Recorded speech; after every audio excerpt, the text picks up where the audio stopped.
السلام علیکم عزیز طلبہ، آج ہم عدالتی انتظامیہ کے بارے میں معلومات حاصل کریں گے۔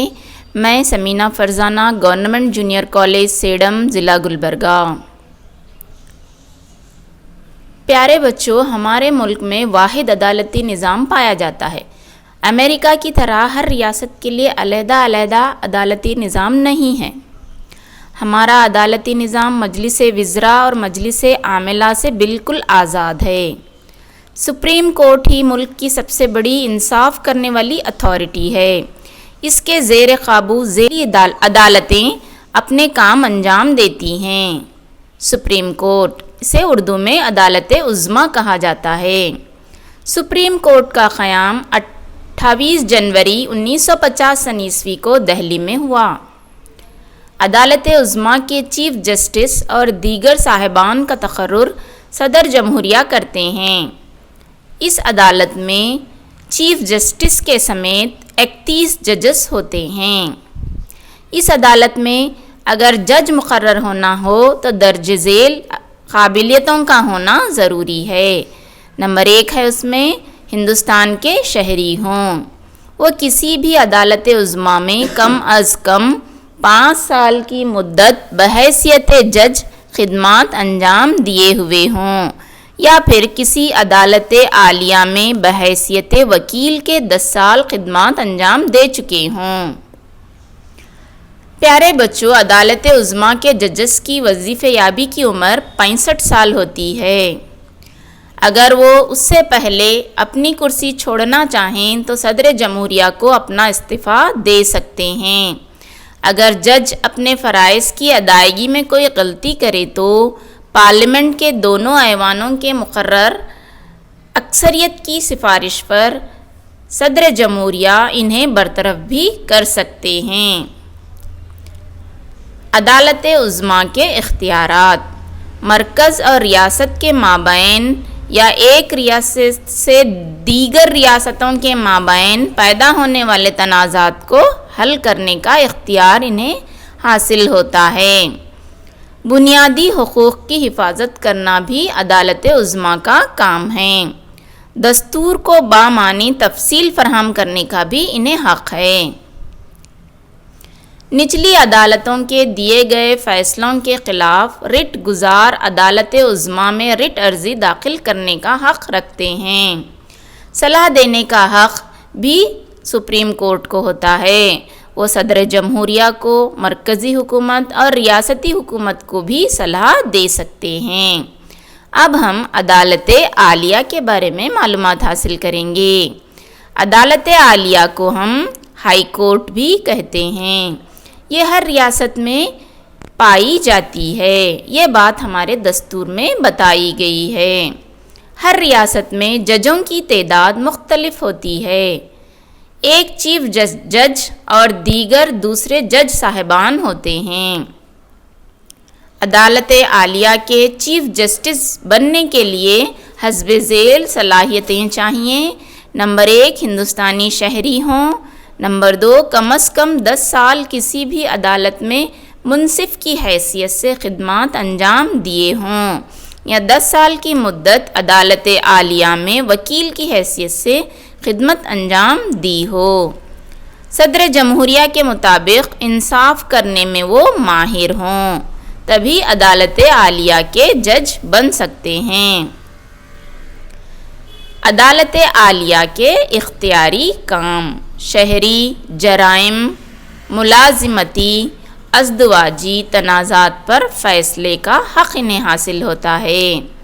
ذیلی عدالتوں کے فیصلے کو قائم کرنے یا رد کرنے کا بھی انہیں حق ہوتا ہے۔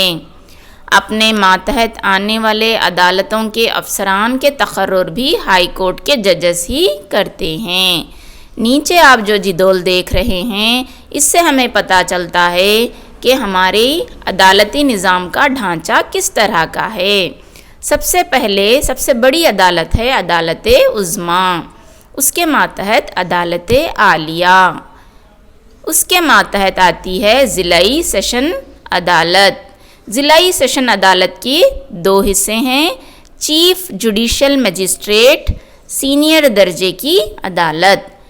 چیف جوڈیشل مجسٹریٹ کا کام مجرمانہ معاملات کی دیکھ بھال کرنا یا اس کے فیصلے دینا.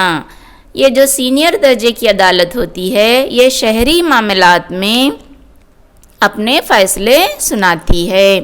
پیارے بچوں، مجرمانہ معاملات کا مطلب ہے ایسا جرم جس میں انسان کی جان چلی جاتی ہو. قتل، زنا وغیرہ اس میں شامل ہوتا ہے. شہری معاملات میں زمین پر قبضہ، ازدواجی معاملات، پیسوں کا لین دین وغیرہ آتے ہیں. اس جدول میں آپ انگریزی میں لکھے ہوئے تمام ہائی کورٹ، سپریم کورٹ اور سب آرڈینیٹ لوئر کورٹس ان ڈسٹرکٹ کے بارے میں بتلایا گیا ہے. آپ اسکرین شاٹ لے کر اسے اچھی طرح دیکھ سکتے ہیں. ذیلی عدالتیں یا ماتحتی عدالتیں یہ دو قسم کی ہوتی ہیں. ایک ہے شہری عدالتیں جسے سول کورٹ کہا جاتا ہے. دوسرا جرم والی عدالتیں، کرمنل کورٹ. شہری عدالتیں ضلعی جج اس کے سربراہ ہوتے ہیں. یہ ججز سرکاری اعلیٰ ججوں کے ساتھ صلاح و مشورہ کے بعد گورنر کی جانب سے تقرر شدہ ہوتے ہیں. ملک کے کسی بھی ریاست میں کسی بھی عدالت میں 4 سال تک بحیثیت وکیل خدمات دینے والے کو ہی ضلعی جج بنایا جاتا ہے. شہری عدالتوں میں جائیداد، زمین، پیسے کا لین دین، شادی، طلاق اور دیگر معاملات کے مقدمات کا فیصلہ کیا جاتا ہے. شہری عدالتوں کی چند قسمیں بھی ہیں. وہ یہ ہیں: ذیلی جج کی عدالت، زائد ذیلی جج کی عدالت، منصف کی عدالت، زائد منصف کی عدالت. یہ 4 قسم کی عدالتیں شہری عدالتیں ہی کہلاتی ہیں. مجرمانہ عدالت یا جرمانہ والی عدالت. مجرموں سے متعلق عدالت 1 اکتوبر 1947 کو اس کا قیام ہوا. ضلعی سزا دینے والی عدالت بھی مجرمانہ عدالت کو کہا جاتا ہے. یہ ریاست کی عدالت عالیہ کے زیر نگرانی ہوتی ہے. قتل، ڈاکہ زنی وغیرہ جرائم سے متعلق مقدمات کی جانچ کر کے فیصلہ سناتی ہے. ان عدالتوں کو موت کی سزا سنانے یا عمر قید کی سزا سنانے کا حق ہوتا ہے، مگر ان کی عمر قید یا موت کی سزا کو عدالت عالیہ میں توثیق کرانی پڑتی ہے. اعلیٰ مجسٹریٹ کی عدالت. اس عدالت کو موت کی سزا سنانے یا عمر قید کی سزا سنانے کا اختیار نہیں ہے، مگر یہ عدالت 7 سال کی سزا سنانے کا حق رکھتی ہے. اول درجے کے مجسٹریٹ کی عدالت. یہ عدالت بالائی درجے کا حق رکھتی ہے. 3 سال تک کی سزا سنانے یا 5,000 روپے کا جرمانہ عائد کرتی ہے یا دونوں بیک وقت عائد کرنے کا اختیار اس کو حاصل ہے. دوم درجے کے مجسٹریٹ کی عدالت. یہ عدالت 2 سال تک کی سزائیں سنا سکتی ہے اور 1,000 روپے کا جرمانہ عائد کر سکتی ہے یا پھر دونوں سزائیں بیک وقت دینے کا اس کو حق حاصل ہے.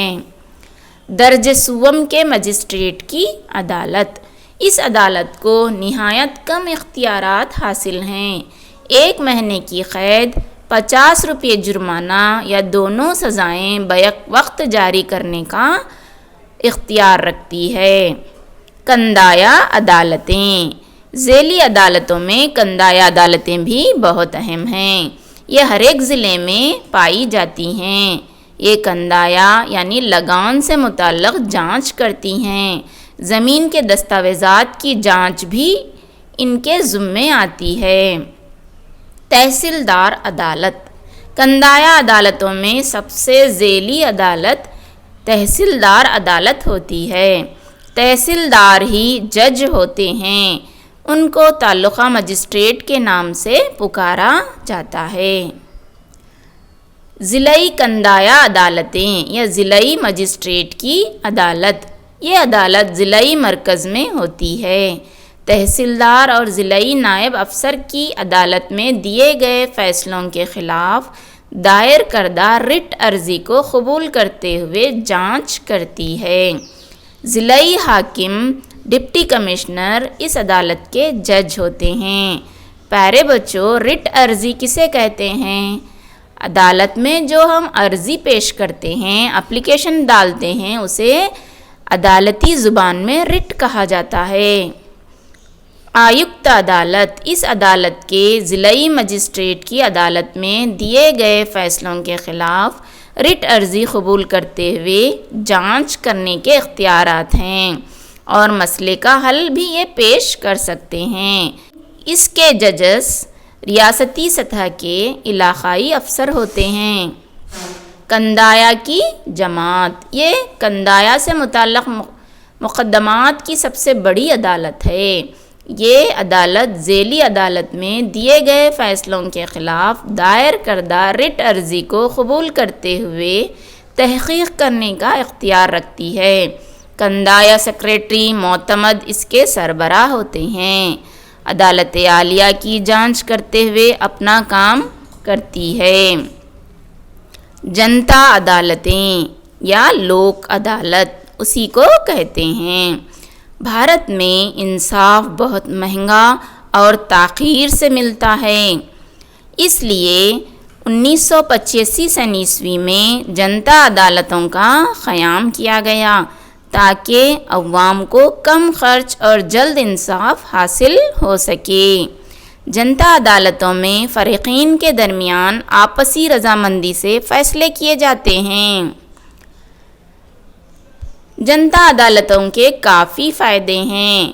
اس میں آپسی رضامندی کے لیے زیادہ تر ہمت افزائی کی جاتی ہے اور یہ جلد اور کفایت شعار والی ہوتی ہیں۔ دوسری عدالتوں کا بوجھ ان سے کم ہوتا ہے۔ جنتا عدالتوں میں گاڑیوں کے حادثات، زمین پر قبضہ، بینکوں سے متعلق معاملات، ازدواجی معاملات، نان و نقطے کے معاملات، مزدوروں کے مسائل وغیرہ فیصلے کیے جاتے ہیں۔ یہ عدالتیں ضلعی قانونی اتھارٹی یا تعلق قانونی خدمت کمیٹی سے تشکیل شدہ عدالتیں ہوتی ہیں۔ ایک خاص بات جنتا عدالتوں کی یہ ہے کہ اس میں ہونے والے فیصلے حرف آخر ہوتے ہیں۔ اس کے خلاف اپیل کا حق نہیں ہوتا۔ اس فیصلے پر فریقین متفق ہوں گے اور اس کا فیصلہ بھی شہری عدالتوں کے فیصلوں کے بالکل برابر تسلیم کیا جاتا ہے۔ تو یہ تھا آج کا سبق پیارے بچوں۔ میں امید کرتی ہوں کہ آپ نے سبق کو اچھی طرح سمجھ لیا ہوگا۔ میں نے کوشش کی ہے کہ آسان کر کے آپ کو نکات بیان کروں، تو امید ہے آپ نے اس کو سمجھ لیا ہوگا۔ شکریہ۔ اللہ حافظ۔ ہمیں ہمیشہ اپنی دعاؤں میں یاد رکھیے گا۔